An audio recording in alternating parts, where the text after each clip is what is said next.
జగన్మోహన్ రెడ్డి నియంతృత్వ పరిపాలనను నడిపిస్తూ భోగి పండుగ సందర్భంగా రాష్ట్ర ప్రభుత్వం ఇచ్చిన ప్రజా వ్యతిరేక విధానాల జీవో పత్రాలను తెలుగుదేశం పార్టీ నాయకులు అమీర్ బాబు, అలాబ్ ఖాన్ పల్లి, లక్ష్మీరెడ్డి భోగి మంటల్లో దగ్ధం చేశారు. ఈ సందర్భంగా అమీర్ బాబు, అలాబ్ ఖాన్ పల్లి, లక్ష్మీరెడ్డి మాట్లాడుతూ రాష్ట్రంలో ఒక రాక్షస పరిపాలన, నియంత్రణ పాలన విలయ తాండవం చేస్తూ ప్రజలను సుఖ సంతోషాలతో జీవించేలా చేయడం లేదని, ఎప్పుడు నిత్యం కూడా ఏదో ఒక అరాచక కార్యక్రమాలతో ఈ రాష్ట్రం అట్టొడికిపోతుందని, మరి ముఖ్యంగా ఈ రాష్ట్ర ప్రజలు జగన్మోహన్ రెడ్డి ప్రభుత్వంలో విసిగిపోయారని, పరిపాలన సాగిస్తూ మరి ఆర్థిక వ్యవస్థను దెబ్బతీసే విధంగా అయిపోయింది. సంక్షేమ పథకాలను పూర్తిగా విఫలమయ్యాయని, జగన్మోహన్ రెడ్డి ప్రభుత్వం అధికార దాహంతో, ధన ఆశతోనే ఈ రాష్ట్రాన్ని అస్తవ్యస్తం చేస్తూ దేశంలోనే మన రాష్ట్రాన్ని నవ్వుల పాలు చేసినటువంటి ఘనత జగన్ కే దక్కుతుందన్నారు. హరిజన గిరిజన బడుగు వర్గాల మీద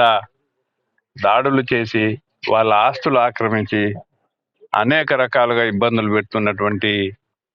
ప్రభుత్వం ఎంతో మంది హరిజన గిరిజన బీసీలను బడుగు వర్గాలంతా కూడా హతమార్చి ఒక పైచాచిక ఆనందాన్ని పొందినటువంటి ఈ ప్రభుత్వానికి 2024లో చమర గీతం పాడాలి, ఈ భోగి మంటల్లో కలిసిపోవాలి అనేటటువంటి ఒక మంచి ఉద్దేశంతో, అంటే వాళ్ళు చేసినటువంటి దుర్మార్గాలు ఈ భోగి మంటల్లో కలిసిపోవాలని,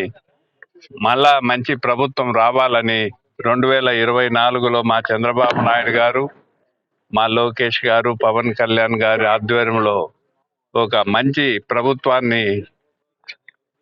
రావాలని కోరుకుంటూ, ఈ ప్రజలు సుఖశాంతులతో మరి భవిష్యత్తులో ఇటువంటి ప్రభుత్వంతో జరిగినటువంటి అన్యాయాలు జరగకుండా అందరూ బాగుండాలని కోరుకుంటూ, ఈరోజు సంక్రాంతి పండుగ రోజు